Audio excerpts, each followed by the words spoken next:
This is the one I just got done. So yeah, it's all melted, and then added the filler metal. Got some dirt on the top, but pretty confident it's gonna drill and tap real clean. Bright and shiny threads. So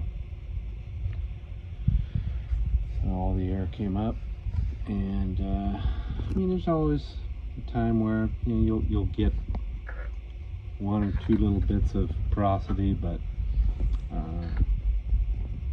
you know, practice makes perfect. You know, it doesn't happen overnight. You know, it takes years to get it right. Again, you have to, even though yes, these are 311s, there's imperfections in the casting. It's still a sand casting, you know, so anyway, but again, you should drill and tap really clean. So now the next step will be, this is not the hot one, will be these areas right here. So that's the next step on both heads. So then I'll let them cool down, and then we will weld the tops. Get that all done. Then pretty much the welding's all done. Then I will install the seats, then do the plug holes.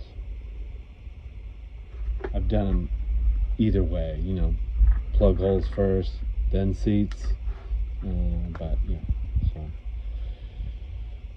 All right, so I'd show you more progress.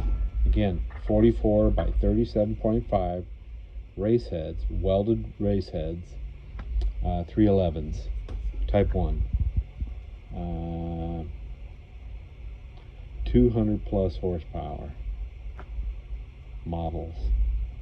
So I think person is going to run the 48 IDA Webers on it. So your common 200 horsepower. I think these are going on a 2387. So that'd be a 86 millimeter stroke by 94 millimeter bore. So that's a big boy. So yeah, should be fun. Again, have a wonderful day. And y'all take care. All right, bye-bye. Thank you for watching.